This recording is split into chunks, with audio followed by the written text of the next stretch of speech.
Caring for our active duty, discharged, and retired service members is key for a Texas-based organization called TADSAW, which stands for Train a Dog, Save a Warrior. Bart Sherwood is their program director and founder. Bart, welcome to In Focus. Thank you, Carla. Thank you for having us here and inviting us to In Focus. Share with us what inspired you to create TADSAW.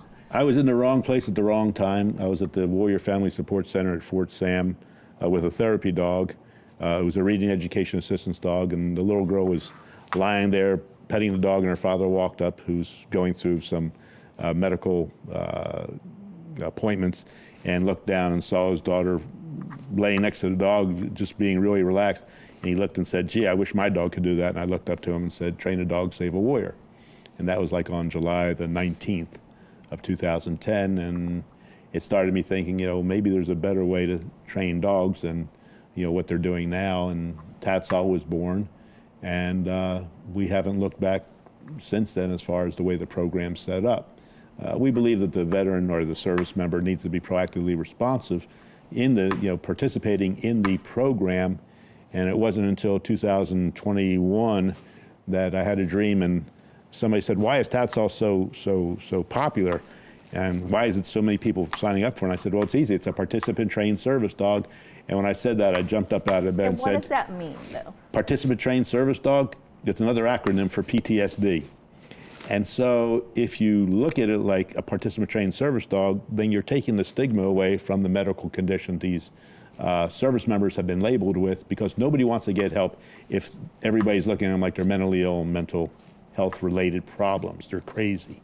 And so by going through this program, it took me 11 years to figure it all out, that what we were doing was training the client, to be in charge of their dog and understanding how their dog works, rather than waiting till they're in the middle of an episode and being alerted or asking the dog for help. The dog can actually smell the adrenaline and cortisol when they're triggered for an episode, and by being proactively responsive, they actually release the oxytocin, serotonin, endorphins, and dopamine, and focus on the dog 3 to 5 minutes after the trigger occurs, which means they're basically minimizing the episode down to a very handleable situation, something that doesn't last 45 minutes to 4 to 5 hours. And so the PTSD program is very repeatable. And like I said, it's the veteran or service member actively participating, whether he has a personal dog, going through the training with their dog, and if they don't have it, then we get a dog from a rescue shelter, and that's why this shirt says, "This shirt saves 2 lives at a time," and a whole lot more. That's so beautiful. When we save that veteran, he actually goes back to his family. Not only does he's active in the family again, but he's also active in the neighborhood, but then he's a part of the community again. So it's a win-win-win situation for everybody. If it's a rescue dog, he's got a forever home. If it's a personal dog, well, now he's got a new job that he can take care of with the family, picking up on anybody's anxiety. That's so beautiful. Tell us, Bart, what requisites do Texas service members have to meet to be paired up with these battle buddies? That's what you call them, right? Correct. They just have to fill out an application, and basically, if they've been diagnosed with a need for a service dog, that a dog would help them, whether it's anxiety, depression, diabetes, seizures, anything, then all they do is apply and they're in. There is no wait time. If they have a dog, we get to evaluate it usually within 3 to 5 weeks after they've applied. If they don't have a dog, it could be 2 weeks to 12 to 16 weeks to find the right dog. The right dog is out there because they're selected by their temperament, personality, lack of aggression issues, and also age. So if somebody has a 6-week-old puppy, realize you're going to have to wait till the dog's a year old, because he has to have a fully developed sense of smell. So you said these battle dogs sometimes come from shelters. Shelters, rescues, fosters. We don't buy any pedigree dogs. We don't raise any dogs. When we get a dog from a rescue shelter, it goes immediately to the service member, the participant, because then they can start the bonding process. And it's that bond process where the dog will pick up the anxiety or depression immediately after meeting the person if they get triggered. And then it's just go ahead and, teaching now all the basic obedience that's necessary for appropriate behavior, and moving forward with tasks and things like this.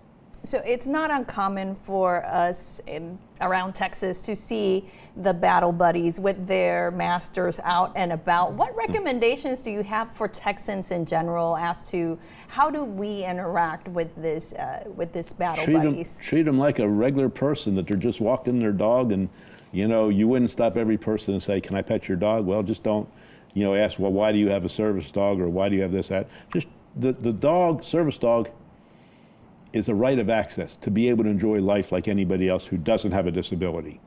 That's what the ADA, the Americans with Disability Act, has given the service dog the right to be with that person, to go where they want, just like a person who doesn't have a disability, whether it's going into a restaurant or going to the library, going shopping or whatever. It's just the fact they have a dog. And to show etiquette is, if the dog is performing nice and doing the job, then the veteran should be able to answer questions about it. Part of our program also teaches the veteran that you have a responsibility as a service dog handler to be able to answer questions, because you don't know that person that's asking you about your dog may have a relative in the house who would benefit from a service dog. So you don't have to say, "My dog's working." You don't have to get upset at him. You just have to say, "Well, this is a service dog, and and I've trained him, and the program is available for anybody who needs a service dog." As long as they have a disability. Bart, tell us, people that want to get involved with TADSAW, what do they need to do?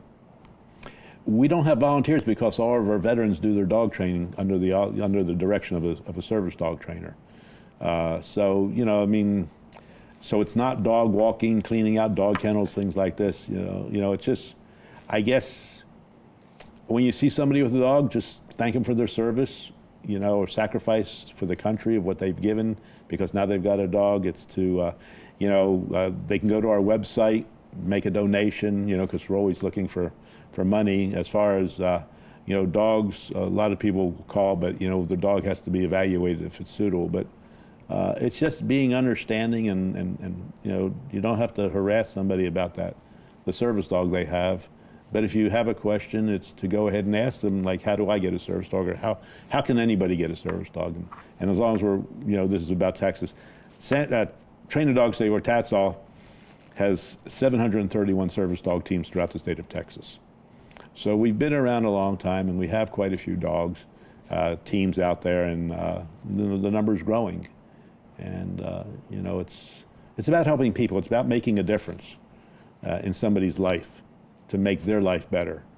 It's not always about make a profit, because a lot of these service dog organizations now are asking for $25,000, $35,000, $45,000, $55,000 for service dog training to get somebody a service dog with a 2 to 5 year wait.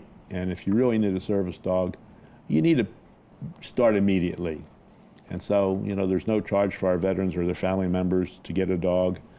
There's no adoption fees, because the shelters are very happy to give a dog a forever home. And it's for any Texan. Just not, the service member went to war to protect the country.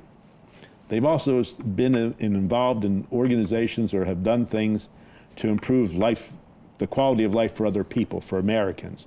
So let's take TADSAW one step further, just not train a dog, save a warrior, but now we can take care of first responders, school teachers, children with bullying problems, survivors of domestic violence, diabetes, whatever medical condition, and let them get a service dog also. Instead of, so maybe TADSAW is transitioning a little bit from train a dog, save a warrior to train a dog, save a world.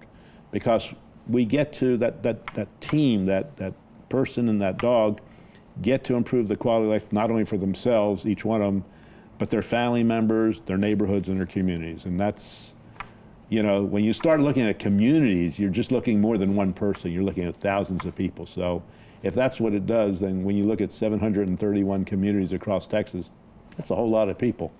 Definitely.